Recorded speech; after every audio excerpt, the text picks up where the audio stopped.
welcome to another video. Well, as some of you know, I had 2 weeks of vacation for myself, and 1 week I was at Awoostria. For people that maybe do not know this con because it's pretty new, it is it was the second year this time. Had 900 something attendees and was held in Wien in Austria. So that's just a short disclaimer for people that do not know that what the Awoostria is. But I'm so glad that I took off the week after that, because that con was so much fun, but it started with such a disaster. And I just want to tell you about my experience at the con, arriving at the con, and everything. And let me tell you, it really was a challenge to get there. So first of all, obviously, we start with arriving. And to just say something, I visited a friend in Swiss before I went to Awoostria. So I visited a friend in Swiss. It was pretty chill, easy to get there. And then from Swiss, I drove to Awoostria in Austria. Normally you can just like Swift and straight up into Austria, but since I had no, what is it called, like ticket to drive on the highways, I forgot what it's called, we do not have that in Germany, at least not for cars. I drove back to Germany and over Germany to Austria, and that was, let's just start with that was not a good idea. Like, crossing borders so many times, freaking annoying. But okay, we got through it. I didn't got controlled. It was just slow as hell because many cars slowing down, just one way. You know it. If you ever cross the border, you know what I mean. So I was pretty fucked up by that. And I had a long trip. It took me like, I guess normally it should me take like 8 hours. In the end, it took me like 12 or 10. Let's say 10. It should be less than 8. It was more than 10. I guess that's pretty fair to say. And part of why this was such a horrible way, I use my mobile phone for navigation, music, everything, because I do have a pretty old car. It's like 2006. It has a radio with Bluetooth, but no navigation whatsoever. And I do not have a separate tool for navigation, because why the frick should I pay for what that I have on my phone for free?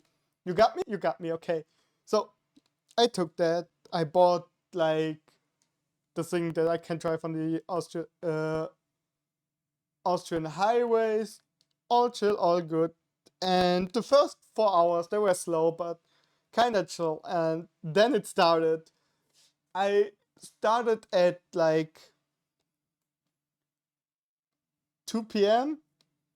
and then at some point after 4 hours, when it nearly was like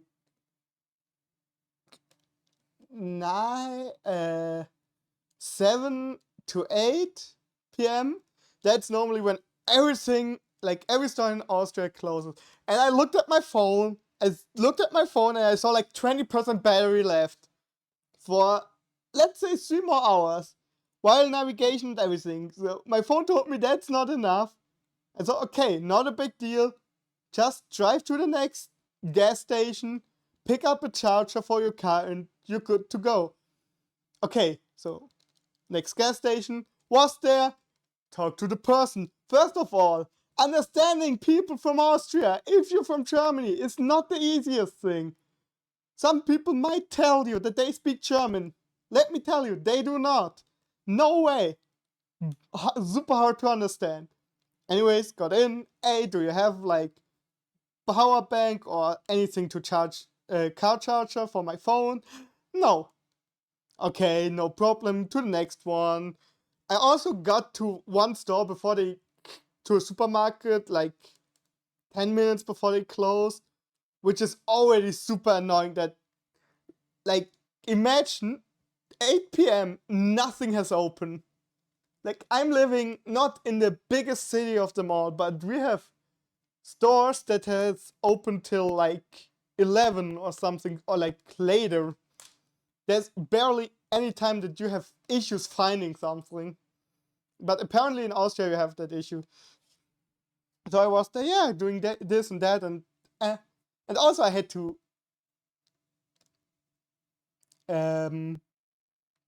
fill my car again with gas, which was a problem. That all my payment methods are on my phone, so if it dies, I'm screwed.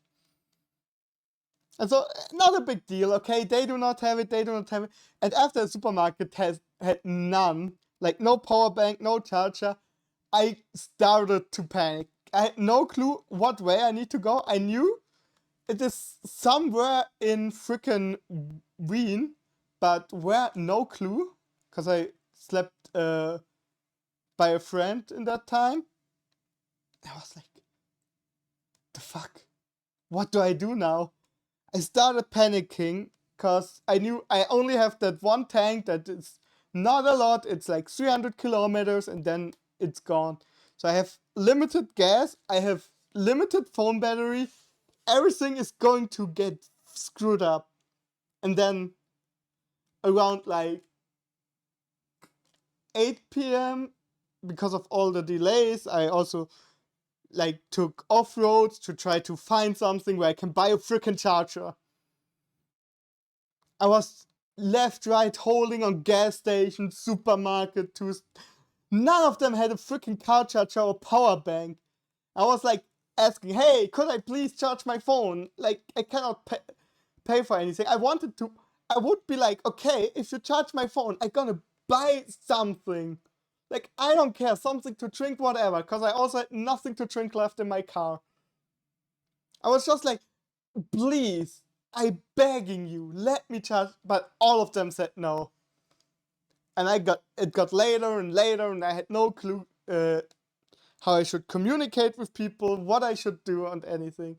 Then, God bless, like, I guess it was 10 p.m. I was like, you know what? I'm starting to panicking. My head is all over the place. I need to calm down. Maybe I have something left on my one physical card for money that is like barely even $10 on. Maybe I have something left so I can at least buy something to drink or eat because I got freaking hungry. And I'm a stress eater, so I had a bag of chips that a friend gave me and chocolate from Swiss as a present, and yeah, I was just eating all over the place the whole way because of panicking. And then, this is my hero, so I know they will never see this and especially do not remember me, but I got to the gas station on the highway. I asked if I could charge my phone. Or they asked me because I was like looking for a charger or power bank. So they asked me, hey, do you want to charge your phone? If you do, I can just charge it for a few minutes here.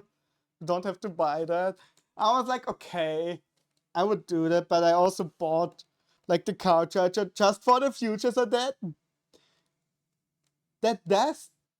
shit does not happen again. And I got my phone 20%. I had to chill. I could calm my mind, get back into the car, unpack the charger, put it into my car. Nothing. Nothing. No electricity, nothing. So, I was there with 20%. My phone told me it would last for like till 1 a.m. the next day. And I was driving like crazy. I was praying because I was panicking. I just bought a freaking charger for $25. that does not work in my car, because apparently my car does not work. And at midnight, I somehow arrived with some battery left on my phone. I could talk to them. We looked for a freaking place to park my car. So we went to a parking area. The first one was closed, no clue how to open it. So we had to drive a whole nother round, because all the streets are apparently one way in Wien. Don't ask me, but again, I was super tired. I was so done. I just wanted to get in, drink something, and go to bed. So we drove there. Then we had to walk like 30 minutes. We just fucking walked 30 minutes back to his house. So we just got a parking space for me. It was disgusting. But after that, we arrived. Everything was like kind of chill. And then we went to the con. The con was pretty nice. Like, I met a lot of amazing people. I took some photos. It was the first con, as far as I remember, from the person that invited me. And also another friend was there. So we were doing some stuff together. Also met people at the con, like old friends, new friends. I talked with a lot of people. It was a blast time. I also visited Betta's panel. Was basically on the Camo meet. Like, I have a Camo suit. You should know me. Pretty chill, all that shit. Yeah, but the con itself was amazing. If you want to hear more about the con, well, just hit me up. But I wanted to talk about this horror trip. I don't know if you're still here. If you are, thank you. You guys are amazing. And I wish you all a wonderful day. Stay as awesome as you are. I'm back, and bye bye.